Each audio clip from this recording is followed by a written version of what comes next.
Tomorrow, I am leaving to go on sabbatical. He's leaving us for 3 months on a motorcycle. Motorcycle? You're joking. Why would you do this? Why? Why? Why? Because, You middle-aged man, don't be stupid. Don't hold back. Tell me how you really feel. Forgive me for being blunt, Dr. Rabinovich, but how old are you, huh? 50? Ish. Ish. 50-ish-year-old man on a motorcycle. Very sad.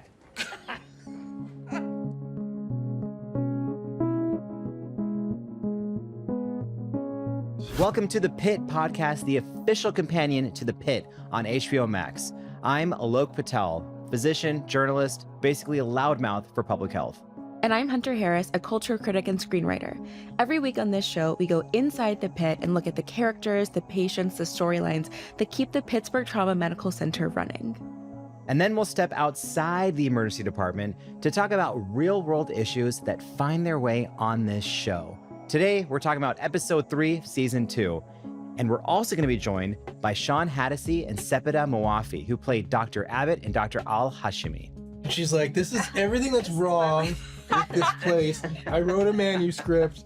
This is what I think you need to change. No, I mean, right she now. enters this dynamic environment with an established sort of staff, the ensemble, an established sort of culture, and she comes in and sort of wants to shake things up. Let's go. Today's shift starts right now. Another week, another episode.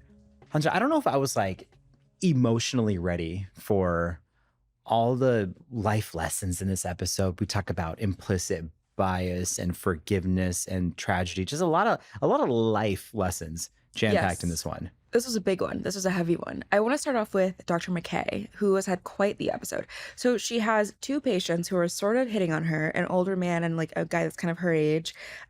So she's juggling that, but also one of her patients who was, I should say, presenting with a little bit of erratic behavior. Good term. Thank you. I'm learning. A little bit of like erratic behavior, and she was trusting her gut and thinking something is going on here that I don't know what it is. And she sends him up for a CT, and he comes back with a 4-centimeter mass on his brain, which that really hit for me. My dad had a brain tumor when I was in high school, and so that was like really getting me in all the feels. We also had a family, a big family, a loud family for sure, who was playing a bit of like a pill roulette. I still can't figure out what's happening with this family. Like for some reason they think it's acceptable to like pool their medications and just say, yeah, that one guy who's not a pharmacist or a medical professional at all can decide who takes what when. It's so strange. Yeah, not working out, I would say. And then we also are checking in with the college student who was tased by an overzealous, a bit like high on his own supply campus security guard. And he seems to think a little bit of a know-it-all, I'll say. But we have that clip. Should we watch it? Yeah, we should, because I think this one is like a lesson, I think, in implicit bias and jump into a conclusion before you know the whole story. Let's watch this one. Can I get some help over here? Yeah. What's going on, man? The crazy kid in there screaming. All right, have a seat. Yeah, that's him. Still going nuts. Probably meth. Fucking animal. What's your name, sir? Tony Cinciolo, campus security. Yeah, I was at work when this happened, so I'm gonna need everything documented. I think it really pushes people, the viewer, to look to see what's happening with Jackson Davis, the security guard, into figuring out if they have an implicit bias, if they jump to a conclusion about like what's actually going on. Mm-hmm. Again, like the writers and creators of this show are brilliant because everything has some type of hidden meaning. These are all like fortune cookies mixed with clinical cases. And so Totally. like, I think this was a powerful moment. You know what it reminds me of? The sickle cell patient from last season. I think if a non-white person comes in like yelling, raising their voice, the mind immediately for some of these people goes to like they're being disruptive or something's going on here. It's like drug-seeking behavior. That's where this security guard's mind definitely went. Because why is he so adamant that like this kid has done something wrong? What can happen in a library at a college that would make someone get tased? Like that just seems so over the top to me. Yeah, and I think it's seeing both of the emotions play out. Yeah, matters. But I have to go back to something you mentioned about the 4-centimeter brain mass and McKay doing that. Like the storyline is so powerful. The way McKay goes from how he presented to not trusting her gut to then him going and getting the imaging to finding out it's the mask. Like, you see a lot unfold in such a short amount of time. And I like that McKay is really with him in that uncertainty, like that she is giving him a lot of time and a lot of space to process what is, I'm sure, extremely shocking. And she's honest. She uses these powerful words called "I don't know," "it could be," "maybe." Basically, it's this honesty, being like, we're going through this process of discovery together. I've got your back. And then when he mentions, like, is it a brain tumor? And she's honest about, like, we don't know yet. We have to do a biopsy. I really love that you said that. That "I don't know" feels very important here. That's an important term that doctors have to say sometime. So we also in this episode meet Nancy and Mark Gee, a couple who accidentally hit a motorcycle driver. Motorcyclist, yeah. Yes. And I don't know if you noticed, but there's that one scene where they're like assessing the motorcyclist and someone says, oh, didn't he take like the course that you took, Dr. Robbie? And Robbie's like, well, I always wear my helmet, which we know is a lie. Yeah, it's an interesting little moment to leave uncertainty to the audience. Yes. 8 millimeters, non-reactive. AKA blown pupils fixed and dilated. Oh, Crushed skull with tons of gray matter extravasation. At least it was quick. No helmet? Nope, because he took the PennDOT motorcycle safety course. Isn't that what you took, Robbie? Full compressions, yes, but I still wear a helmet. Is he a donor? Also, nope. That is too bad. I like that it takes us back to like, okay, Robbie as an unreliable narrator, which is like a really interesting place to leave the audience in. But we kind of later see that Mark and Nancy Yee feel similarly about each other. They're very concerned for one another, but also they were like having a fight. And that's kind of when this crash happened, which is a very sweet, somber, solemn moment.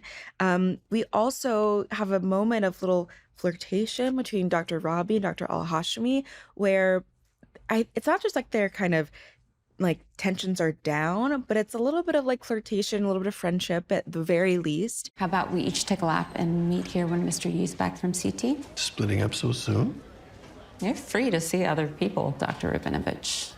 I'm looking for cooperation, not commitment. Little cat and mouse. Yeah. Cat and mouse, sure. Then we check back in with Kylie, the little girl, who Santos is really trying to figure out what's going on with her. But we see a fight between Kylie's dad and Kylie's dad's girlfriend that turns very tense very fast. And it's the kind of thing that keeps you thinking like, okay, well, if he's getting this heated in this moment, who knows what's happening at home? Where are you going with this? Are you saying that I hurt my daughter? Mr. Connors, no. Oh, no. Gina! Mr. Connors? Just Gina! Sir, take a breath. Gina, what did you say to them? Nothing. I said that you're a great dad. Okay, what else? That you guys like to wrestle. Jesus What? Christ. They wanted to know where all her bruises are Who from. the fuck are you to talk about me and my daughter? Who the fuck? Yeah, am that's I? what I'm asking. Who the Hey, fuck big am I? man, take one more fucking step. Hey, that's enough. You need to calm down. Everybody, everybody, back the fuck up! Stop. Kylie's platelets are only 9,000. What does that mean? It's not what we thought. It's probably ITP. What the hell is ITP? Something we can treat. Yeah. He's dialed up. Yeah. And I almost get it. Like he kind of walks in as a concerned father and it immediately turns into accusations. Yeah. What is happening? What do you mean? The part that I struggle with is how they approached him initially to be like, here's a social worker. It seemed very fast as opposed to being like, here's what we've done. Here's her chin laceration that they didn't really even talk about. And then saying like, hey, this is standard procedure. And the social worker mentions that quickly, saying it's standard questions. And they just kind of like pull him aside. And then Santos is like, she's got some bruising and you play rough with her. Like, what's up? As opposed to be like, hey, like, you know, we're covering all of our bases. This is what we're looking at. Because I will tell you from experience, like it is a lot of emotions to talk to a parent about suspected child abuse. Yeah. I think something important here is that like what I'm keeping in mind with every one of these cases is that we're watching someone on maybe like the most difficult, the most stressful day of their life so far. And so of course tensions are going to be like running much higher than normal. So does that make his behavior acceptable or understandable? Not necessarily. But I can give a lot of grace and empathy for like, yeah, there's a reason why he's coming a little hot. Because his daughter is in the hospital. He truly doesn't even know why yet. I think, it's just the empathy. Like you got it, like from the hospital staff standpoint, it's like, we understand you're going through a moment. But then there's also the point to being like, do you know yourself well enough to know you have to check yourself? Like, step outside for a second. Let's go in a different room. Yeah. Because when he screams at the security guard, that's the part when I'm like, oh, you've crossed over. The episode ends on a pretty big cliffhanger, code black, which I didn't know what that meant. But it's that another hospital is going through something and all of their traffic has to be diverted to the Pitt. Is that correct? The Pitt cannot catch a break. No, not today. Like another cliffhanger, another potential disaster, suspense. I feel for them. But one scene that I want to like linger on a little bit because it was very touching to me is that a patient comes in, an older woman, and has a severe burn on her leg. She puts honey on it, which is honestly what I would do. That feels very smart to me. But it turns out that she heard fireworks and it reminded her of being at the temple on October 27th, 2018 at the Tree of Life shooting. And she has severe PTSD from that. And it is like one of the more touching moments of this entire series, I would say, that Robbie's able to see her and understand her in that moment. I was on my way inside, October 27, 2018, to the synagogue when the shooting started.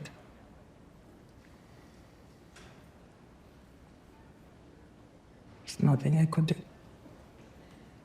I went in after the police arrived. I felt I had to. I'm better now.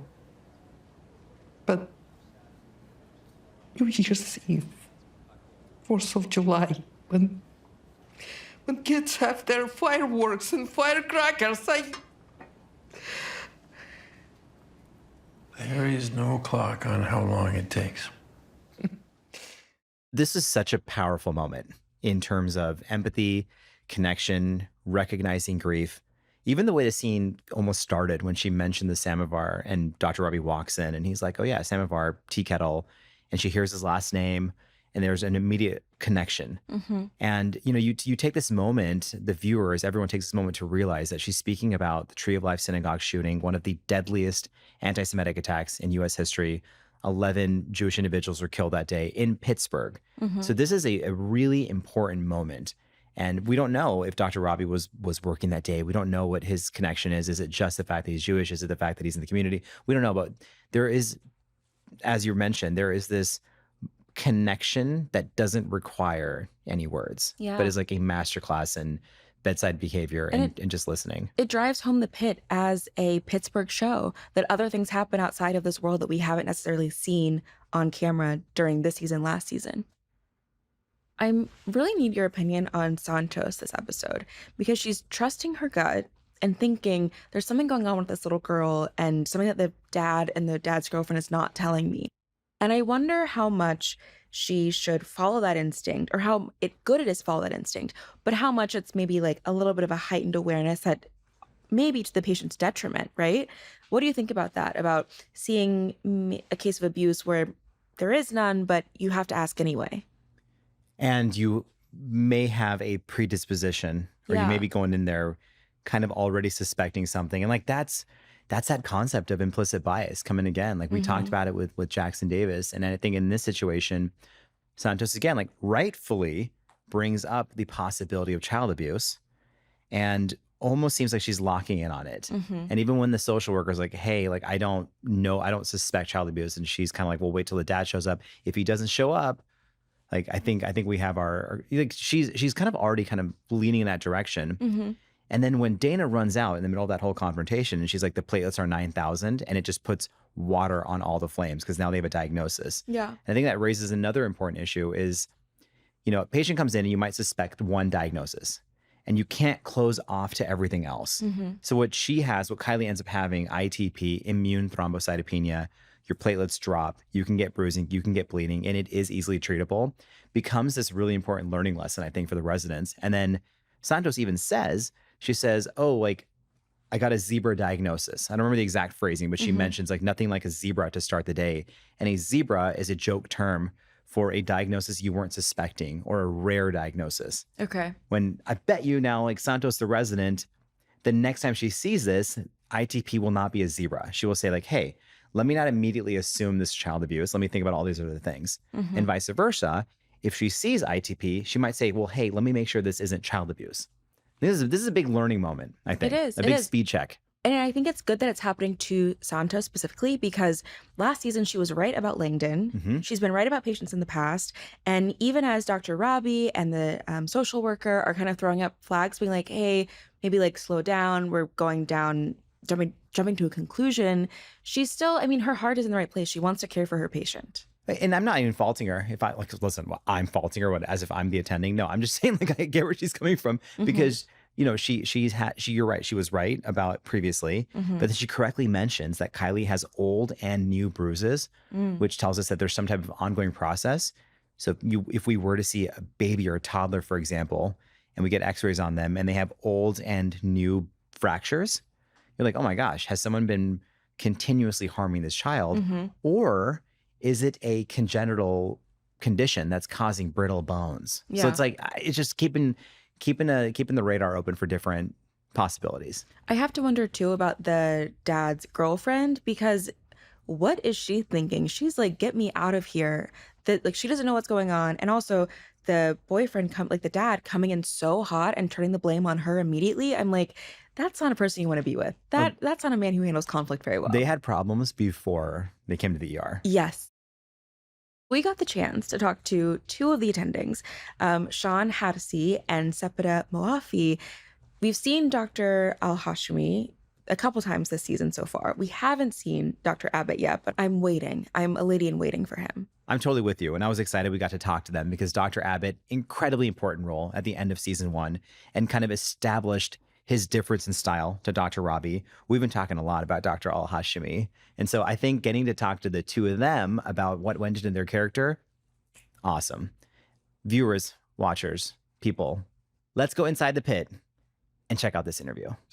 Sepideh, I want to start with you. Okay. So start of season 2, Dr. Al-Hashimi comes in, Guns brilliant blazing. firecracker, guns blazing, all of it. Yes. Fascinating character, almost set up initially as an adversary to Dr. Robbie, Yeah. who the audience is already kind of rooting for. Yes. But change can be a good thing. So what do you feel Dr. Al-Hashimi is really bringing to the ER? I love this question. Yeah, it's a great question. She's like, this is everything that's wrong with this place. I wrote a manuscript. This is what I think you need to change. No, I mean, right she now. enters this dynamic environment with an established sort of staff, the ensemble, an established sort of culture, and she comes in and sort of wants to shake things up. And at first, it might be kind of unclear as to why. First of all, she was brought in by Gloria to shake things up, Gloria, the chief medical officer. But it really is to sort of implement her sort of vision of elevating patient-centered care. That's sort of her overall vision for in medicine, her approach altogether. She enters the space and maybe they might look at her as a disruptor. Dr. Robbie certainly does, but ultimately she introduces a new rhythm, a new cadence to the pit, and sometimes it's in dissonance with Dr. Robbie and sometimes they harmonize beautifully.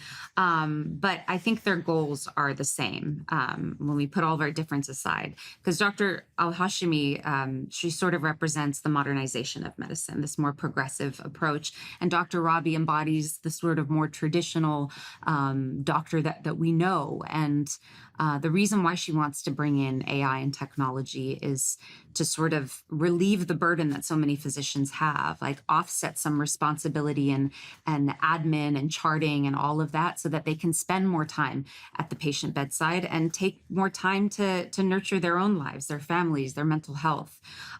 So I think she's really well intended. And I would just say, look, anytime there's a woman in position of power, we kind of go hard on her. So maybe let's question our own biases of why is it that when a man has such a strong POV, we kind of accept it, but when a woman comes in to do the job she was brought in to do, why do we question that? Someone drop a mic right now. That's a very good point. I'm going to take down this That's a mic very and good drop it. You know? You're right. Yeah. I love that. Can you tell us a little bit more about how you feel like Dr. Al-Hashimi maybe navigates the resistance to some of the tech that she wants to implement? Look, I think you know this. Any woman on this planet knows this. Whenever you enter any space, especially as a successful woman, a professional, you will always have eyes on you. There's a magnifying glass. And whether it's true in that space or not, we've grown up with a certain level of expectations that's been imposed on us by society and that are self-imposed. So she knows she has to be 10 times better than any of her male counterparts. She knows that she needs to hold, anchor herself and be strong despite the winds and resistance she's met with. And I think they go kind of head to head at times, but ultimately this is the reason why Dr. Rabinovich respects her, because she has a vision and her priorities are in the right place. She does not introduce this new sort of rhythm and cadence for novelty's sake. It's always to find ways to improve the system from within. They don't necessarily see eye to eye all the time, but at the end of the day, like I said, they have a similar sort of goal and end game in mind. Just in terms of from the research process and just having a lot of friends who are physicians who work around the world as doctors, everybody has a different approach. Everybody has a different style. And so I think our differences ultimately make us better. And that's something that we see in the pit. Sometimes it brings up some resistance and it's challenging to sort of confront our differences. But I think ultimately our characters at least have respect for one another, even though we might have different views.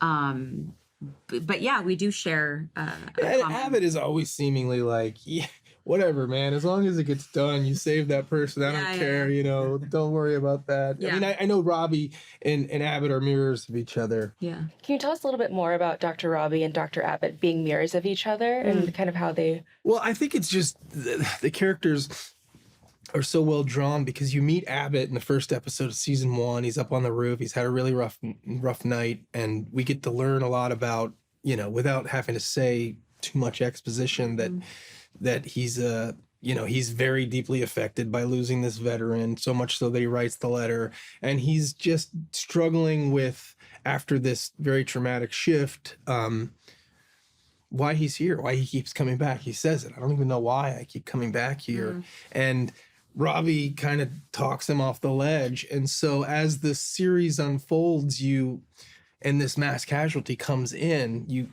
Abbot comes back.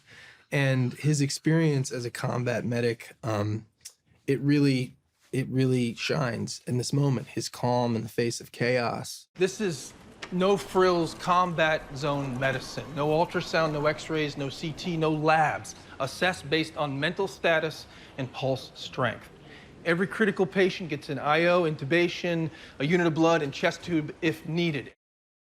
And for him, it provides clarity to that question that's poised in that first episode. And then by the time we get to the last episode, the roles have reversed. Robbie's up on the ledge. And I think it's beautiful that Abbot is able to articulate what his purpose is. There's such comfort in knowing, we're the bees that protect the hive, that not a lot of people can do this. We are the ones, And what it sort of presents is the big question for Robbie going into season 2, which is now we got to deal with the fallout of what this work does to us. Dr. Abbot finds comfort in the darkness. That's what his therapist tells him. So he presents this to Robbie, and will Robbie take the advice of the guy that he looks to as somebody that's an equal? And we get to find out. Last question, Sepideh. Can you tell us, as an attending, you have to have a palpable command of medicine. What sort of prep did you do to embody that? I mean, I didn't have much time, but I tried to sort of take in and absorb as much content as I possibly could. I read several books about AI in medicine, about, doctors' sort of experience in residency, experience in their practice and their approaches. I spoke to some friends and colleagues in the States and overseas. I work with an organization called the IRC, the International Rescue Committee, as an ambassador. So there are a lot of field doctors, humanitarian doctors who work in various crisis zones. So I just basically collected as much information as I could. We had our medical boot camp, and I let go of it because I wasn't hired to be a doctor. I was hired to be an actor. And you just kind of have to relinquish some of the control and stress and, anxiety around it, and trust that these people clearly know what they're doing. The producers, our technical advisors. I mean, I'm constantly texting and calling them and asking them about every moment of every episode, not just for the medical procedures, but also So for their sort of, what would that cost you emotionally? What does this mean to you physically, emotionally, psychologically? Because everybody has a different approach and a different sort of perception of these events that we sort of see throughout the show. But I just try to like hunt and gather as much as I can. And then when it comes down to it, let go and hopefully something's there. We present well, we fake it really well, but inside we're crippled with fear and anxiety. But that's also that, the characters too, and that's what we really try to embrace that, is that this level of uncertainty, it's not foreign to Dr. Al-Hashimi or Dr. Abbot. It's just that their relationship to the uncertainty and their relationship to the fear is slightly different. Awesome. Thank you, guys. Thank you. There's humanity in that. I love it. Yeah. Thank you. In this interview, I really loved Shawn saying that he is a mirror. Dr. Abbot is a mirror to Dr. Robbie, because they do kind of have similar conflicts maybe, but they approach them in very different ways. That was a real highlight for me. Yeah, and they almost like check each other. Yeah. Like during some of the resuscitation scenes at the end of season 1, like you saw Dr. Abbott being like, hey, like Dr. Robbie, like, what are you doing? We need resources, etc. Like they really know each other. I have some questions for you.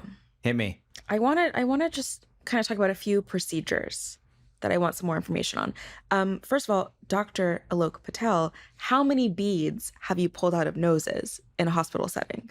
I don't know if I've counted the amount of beads I've pulled out in the hospital setting, but in residency, I pulled out a ton. Oh, wow. In the ER. I've gotten some out in various settings. I've gotten some beads out non-clinically, like friends' houses and stuff like that. Because it, as anyone could probably guess, it happens a lot. Yeah. I've taken a bead out of my own daughter's nose before. Don't tell anyone. Okay. But actually tell everyone. But something that's really interesting in that scene is Langdon comes in and is asking questions about the beads. The dad then says, I tried to blow in his mouth, but I got snot on my face. Oh, yeah. What that dad was likely referring to is this technique called the mother's kiss. That's what we call it, where you essentially blow into your child's mouth forcefully while plugging the other nostril that doesn't have something in it. And it causes pressure, and oftentimes the object will either lower down or it'll come right out. Oh, wow. The amount Mother's of times, kiss. mother's kiss, the amount of times that I have texted somebody that, who has texted me and been like, oh my God, my kid got a pee up their nose or a Lego or whatever. And I'll be like, try the mother's kiss, and it'll either gradually push it down or sometimes it just completely dislodges it. So that dad tried the right thing. Like that was awesome. And then that device, the balloon dilator or a cat's extractor, is essentially just exactly what we saw. You insert the device past where the object is, inflate that balloon, and you pull it right out. But oftentimes you can use like forms of forceps. They look like massive tweezers to get it out too. But kids put things up their nose. It's important to teach them not to do that. Yeah, that's bad. It's not ideal. Tell me about the other thing we see. This like sternum rub. What is Sternal that? rub. All right, can we do a demo right now? I want you to take your knuckles and put them on your sternum and push really hard and rub up and down. Doesn't feel great. No. I know, exactly. So the sternal rub is such an irritating motion that if somebody is out or we don't know what their mental status is in the hospital and you throw them a sternal rub, if they don't respond to that, you're like, yo, unresponsive to sternal rub. We've had situations in which people, I don't know if they were really high or if they had altered mental status or if they were, slipping in and out of consciousness. I had one patient fake a seizure. If somebody's having a real seizure, guess what? They will not necessarily respond to a sternal rub. This person, immediately the seizure stopped and she got up and yelled like, what the hell are you doing? So you just irritate someone awake. Yeah. I want to go back to Michael Williams, his story in this episode and how personalities may or may not change and there might be an underlying diagnosis. The whole setup with Mark Williams and McKay is a great example of like, you don't know where a patient case is going to go. Because you're like, where is this going to take me? This is the pit. I know there's going to be meaning. And then his ex-wife comes in because she is his emergency contact. And she's like, why am I here? And then everyone learns together that he has this potential reason for his recent personality changes, this brain mass. And you almost see in that moment, her guard disappears, where she's like, oh my gosh. He gets in this moment of emotion. He's emotional and he almost has this moment of being humble. And all of a sudden he's no longer the tough guy. And so, it's a really important kind of lesson in human behavior and of life. So I wanted to ask you, like, if you were to put yourself in the shoes of Mark Williams' ex-wife and someone who deeply hurt you, that you had been like, I don't want to talk to you anymore because of their personality, their behaviors, if you found out that what they were doing or how they were acting was related to an illness, would there be room for forgiveness? I honestly don't know. I mean, this was the moment in the scene where I thought, like, I truly don't know what I would do, because the scene hits on so many different levels where you see this like moment of grief and realization that like the man that she married became the man that she divorced for something that was like out of both of their control. And she really doesn't know, like, now it just looks like she's rethinking the divorce and the breakup and like how much of her life now would have been different had this brain mass not happened, he hadn't had that. And there's that sweet moment too where they're in the examination room together and he's like, oh, I heard you got remarried. And it's just so much like the intimacy of people who used to be lovers, but also the distance with which like they're both not who they were when they got married. And I feel like her finishing that, you know, encounter and saying like, keep me as his emergency contact was the perfect way to end that scene. And it provides just enough closure where she wants to be close to him, but like they can never get back where they were before. And it makes me think about the larger conversation about what happens at the end of life and can physiologic changes affect your personality, just this entire kind of world of things. And so fortunately, we have someone that we can step outside the pit and talk to. Dr. Shoshana Ungerleider, who is a physician and also the founder of the nonprofit Endwell, which really helps to kind of boost the conversation about end-of-life care, palliative care. But she also is a producer and produced a film about Robin Williams and kind of really dove into the conversation about neurological conditions, in Robin Williams' case, Lewy body dementia, and how that might affect your final days, your personality, your decisions, all of it. Heavy conversation. Let's go outside the pit and talk to Dr. Ungerleider. Let's do it. Dr. Shoshana Ungerleider, it's such an honor to have you here. I'm sure people have come across your work, whether or not they know it, but you are such a prominent voice in the space of what happens when we age and the many things that come along with that in terms of our personal relationships, the outside world of medical care, all of it. I want to start out by asking you a question that I'm sure some people who watch The Pit may inevitably be asking about their own relationships. You know, as we age, our personalities might change. Our dynamics with our loved ones might change. And that could also be a function of an underlying medical condition or the process of the brain just getting older. How do people tease out if relationships and personalities are changing because of that's human nature versus this is something that we need to go get medical treatment for? Yeah, that's a really good question. And thank you so much for having me, by the way. It's really an honor to be with you. One of the most helpful things to ask is this new in terms of the newer behavior? And is it moving fast, right? So when behavior or personality changes come on quickly over weeks, maybe over months, rather than gradually over many years, I think that's often a clue that something medical could be going on. I think especially if the person doesn't have a history of mental illness or if these changes are happening later in life, typically after age 50 or older, right? That should raise some questions. I think another red flag is when behavior feels really out of character, like poor judgment or loss of empathy, for example, or if someone's being incredibly impulsive, going out and spending tons of money, if that's not, you know, typical character for them. Sometimes emotional flatness that just doesn't kind of match who this person maybe used to be. And sometimes we'll hear families say, you know, I don't know who this person is anymore. That's not a diagnosis, certainly, but it is important information. And then finally, you know, there are these physical clues, right? Sometimes that get overlooked. Somebody has new or different headaches, for example, a seizure, problems with memory or focus that are new. Maybe it's trouble finding words or inability to have a normal gait, meaning problems with balance.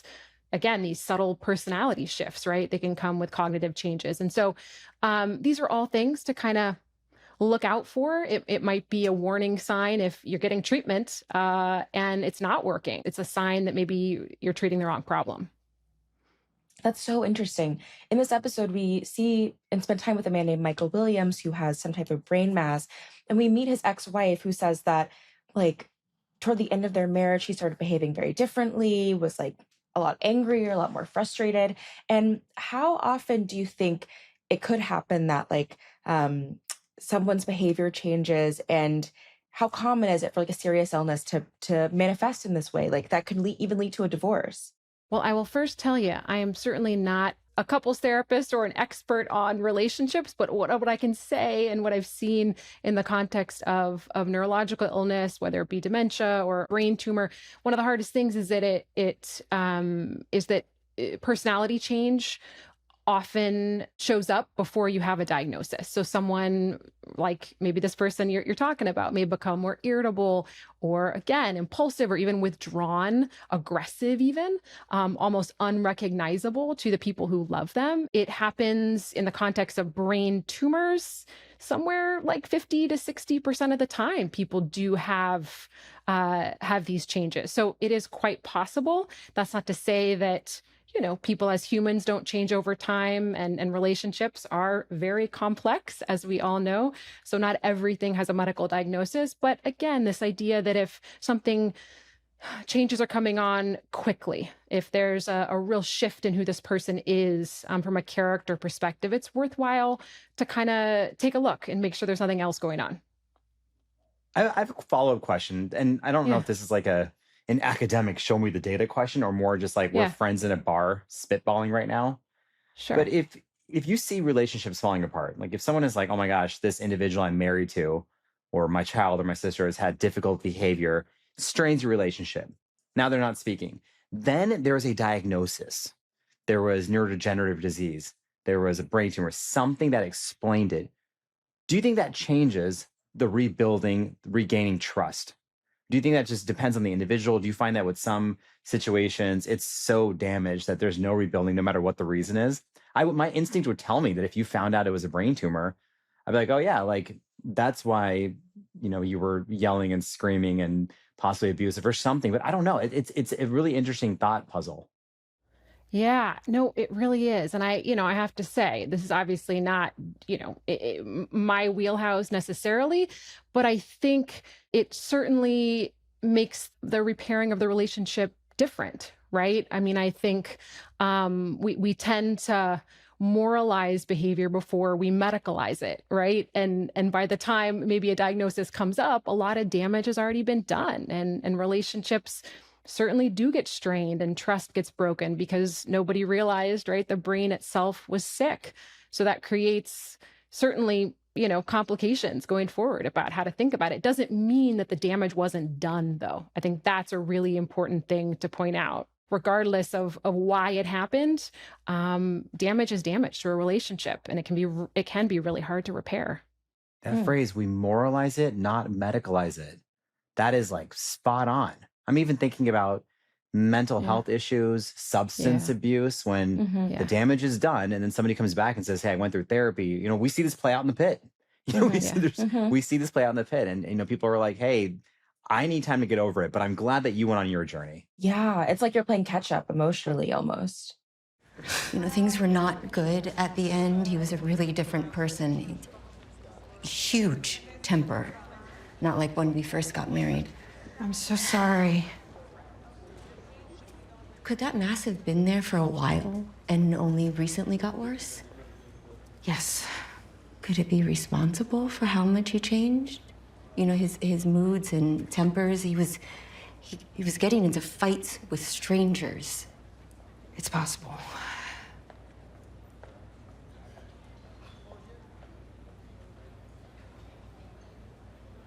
Oh. What do you make of that dynamic, and how frequent that kind of interaction could happen where you're kind of relitigating how someone behaved based on new information? I think from a medical perspective, I think it's unlikely that, as we often see with brain tumors, if they're, big enough to make, personality changes, I think the time course was years, many, many years.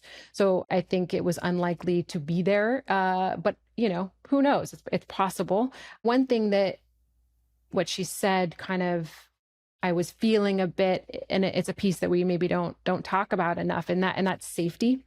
Sometimes, partners can feel on edge or afraid because behavior can become unpredictable.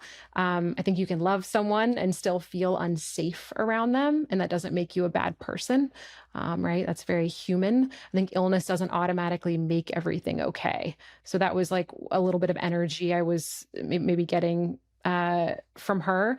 And then, I also think, and it happens all the time, and maybe people would ask, like, why is the ex still the emergency contact?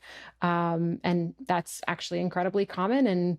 And it's, sometimes we just don't update those things, but we really should. And at the same time, even if a marriage doesn't survive, that person may still be the one who knows you the best. And if you have a relationship there, somebody who understands your values, that they may be the one showing up in a crisis. So something, just to be thinking about as we all, are planning ahead. Mic drop moment. Emotional mic drop moment. I want to talk a little bit about your work with Robin's Wish. Are we able to draw some parallels between these sorts of neurological conditions and how they can change people's behavior, both like in real life and in art, like the storyline in this episode? I do think, is somewhat important to be specific, right? Because it sounds like the person in this particular case has a brain tumor, and Robin Williams, had Lewy body dementia. But, that documentary is certainly looked at how, a neurological disease profoundly can impact behavior, right? With him, it was impulse control, emotional regulation.